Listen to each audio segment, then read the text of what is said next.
403 सीटों पर चुनावी हुंकार। लखीमपुर से राष्ट्रीय अधिकार मोर्चा ने भरी जनसंघर्ष की नई उड़ान। आप देख रहे हैं दैनिक जनजागरण न्यूज लखीमपुर खीरी। भ्रष्टाचार के विरुद्ध संघर्ष और जनाधिकारों की पैरवी के संकल्प के साथ राष्ट्रीय अधिकार मोर्चा RAM ने लखीमपुर से संगठन विस्तार का बिगुल फूंक दिया। कार्यकर्ता सम्मेलन एवं प्रेस वार्ता में पार्टी नेताओं ने दावा किया कि संगठन अब गांव-गांव तक जन समस्याओं की आवाज बनकर लोकतांत्रिक तरीके से संघर्ष करेगा। मुख्य अतिथि क्षेत्रीय अध्यक्ष मृगेंद्र उपाध्याय ने कहा कि मोर्चा केवल राजनीतिक दल नहीं बल्कि जन आंदोलन है। जिलाध्यक्ष विनोद शुक्ला की अध्यक्षता में आयोजित कार्यक्रम में पार्टी ने घोषणा की कि वह आगामी उत्तर प्रदेश विधानसभा चुनाव सभी 403 सीटों पर लड़ेगी। नेताओं ने इसे प्रदेश की राजनीति में एक सशक्त विकल्प बनने की दिशा में निर्णायक कदम बताया। सम्मेलन में सैकड़ों कार्यकर्ताओं ने संगठन को जनविश्वास का मजबूत मंच बनाने का संकल्प दोहराया। पूरी खबर डिस्क्रिप्शन में अवश्य पढ़ें। और हाँ, यूं ही हमें देखते रहने के लिए चैनल से अवश्य जुड़ें, क्योंकि आपका जुड़ाव हमारा मनोबल बढ़ाएगा और हमें आगे बढ़ने के लिए प्रेरित करेगा। तो आइए देखें क्या बोले मुख्य अतिथि।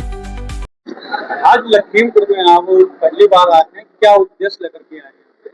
देखिए, लखीमपुर में जो हम आए हैं कार्यकर्ता सम्मेलन था और इस सम्मेलन में हम जो है चूंकि अपने कार्यकर्ताओं से रूबरू होने के लिए यहाँ पर आए हुए हैं और पार्टी की नीतियों को आगे बढ़ाने के लिए, पार्टी को मजबूत करने के लिए इस संबंध में हम लोग वार्ता करने के लिए यहाँ पर उपस्थित हुए हैं। पूर्व में आप भारतीय जनता पार्टी के एक अच्छे सपोर्टर कह सकते हैं या सक्रिय व्यक्ति थे, आज अपनी पार्टी का नया निर्माण करने की आवश्यकता है। देखिए, पार्टी में जब हम थे तब पार्टी अच्छी थी, उसके कई नीतियां ऐसी आई कि जो हमको अच्छी नहीं लगी। जैसे यूजीसी लेकर के आए, यूजीसी में बहुत बड़ा संशोधन किया, उसमें जो है सवर्ण वर्ग के लोगों को बिना अपराध के ही दोषी मानने का प्राविधान ले आए। उससे हम थोड़ा रुष्ट हुए। बाकी साधु संतों का अपमान हुआ माघ मेले में, उससे रुष्ट हुए। ऐसे तमाम चीजों को लेकर के जो है हम उस पार्टी को पर त्याग पत्र दे दिए और त्याग करके जो है हम लोग अपनी पार्टी के लिए वर्क करना शुरू कर दिए। अभी आप कुछ समय पहले एक न्यायालय संबंधी मामला था, उसमें आप क्या जो आपसे बलरामपुर में हत्याकांड हुआ है, उसमें जो है जानकारी मिला है कि जो हत्यारे हैं वो बरी कर दिए गए हैं, उसके बारे में क्या कहना? अच्छा, ये कहीं आप रिजवान जहीर से संबंधित मामला तो नहीं पूछ रहे हैं? खैर, इस मामले में हम कई बार जवाब दे चुके हैं, लेकिन एक बार हम आप लोगों को बताना चाहते हैं कि आप लोग तो पत्रकार हैं और इतना आप लोग समझ रहे हैं कि न्यायालय पर जब कोई निर्णय आता है तो वो साक्ष्यों के आधार पर आता है। जो साक्ष्य होता है उस आधार पर निर्णय न्यायालय देती है।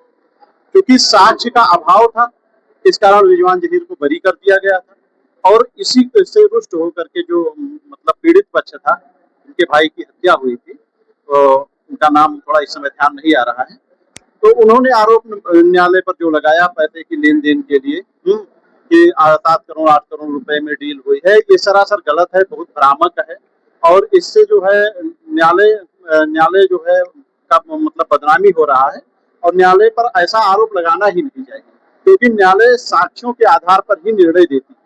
अगर उनको कोई दिक्कत है तो वो अपील में जा सकते हैं, माननीय उच्च न्यायालय में वो अपील कर सकते हैं, उसके लिए वो स्वतंत्र हैं और इस प्रकार का आरोप लगाना बहुत गलत है। इसका मैं कड़े शब्दों में निंदा करता हूँ।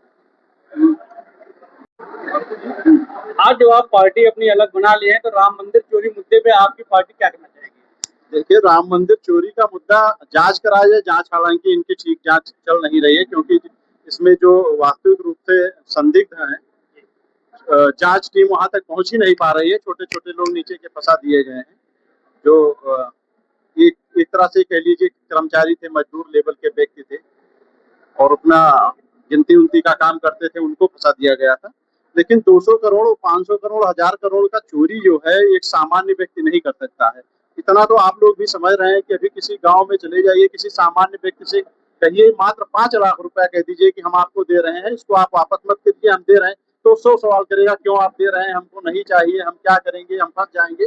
तो कोई छोटा व्यक्ति इतनी बड़ी चोरी नहीं कर सकता है। इसको बड़े पैमाने पर जांच कराइए और हम लोग जहां तक चाहते हैं, हम तो ये चाहते हैं कि इसकी जांच सीबीआई द्वारा कराइए। जंतर मंत्र जो छात्रों के प्रति व्यवहार रहा सरकार का, उसमें क्या नजरिया है आपका? देखिए, छात्र हैं और छात्र जो है अपनी पढ़ाई कर रहे हैं, उनके भविष्य से जुड़ा हुआ मामला था पेपर लीक का। उसके लिए उन्होंने प्रोटेस्ट किया, करना भी चाहिए, क्योंकि पेपर लीक जो है तमाम मेहनत करके बच्चे वहां तक पहुंचते हैं और पेपर लीक हो जाता है। और पेपर लीक होता नहीं बल्कि पेपर लीक कराया जाता है गधों को घुसाने के लिए, इसलिए पेपर लीक कराया था। पेपर लीक पर उन्होंने प्रोटेस्ट किया, वो अच्छा है, उसका हम समर्थन करते हैं, परंतु उसमें जो अराजक तत्व टाइप के कुछ लोग वहां पर पहुंच गए थे, उल्टे सीधे बात कर रहे थे, शब्दों का प्रयोग कर रहे थे, उसका मैं विरोध करता हूं। उनके पक्ष में मैं कोई बात नहीं करना चाहता हूं। एक बड़ा मुद्दा है आज के नेशन में कि जो निजी व्यवस्था है हॉस्पिटल की शिक्षा की, इस पर सरकार खामोश रहती है। क्या कहना चाहेंगे आप? अगर सरकार अच्छी काम ही करते तो हम लोगों को इतना दौड़ना क्यों पड़ता है। आज हम ये हमारे क्या सातवां जिला है, जिले जिले हम घूम रहे हैं यही बताने के लिए। तो अगर सरकार स्वास्थ्य और शिक्षा पर अगर अच्छे वर्क करते तो हम लोग शांत होकर के अपने घर नहीं बैठते।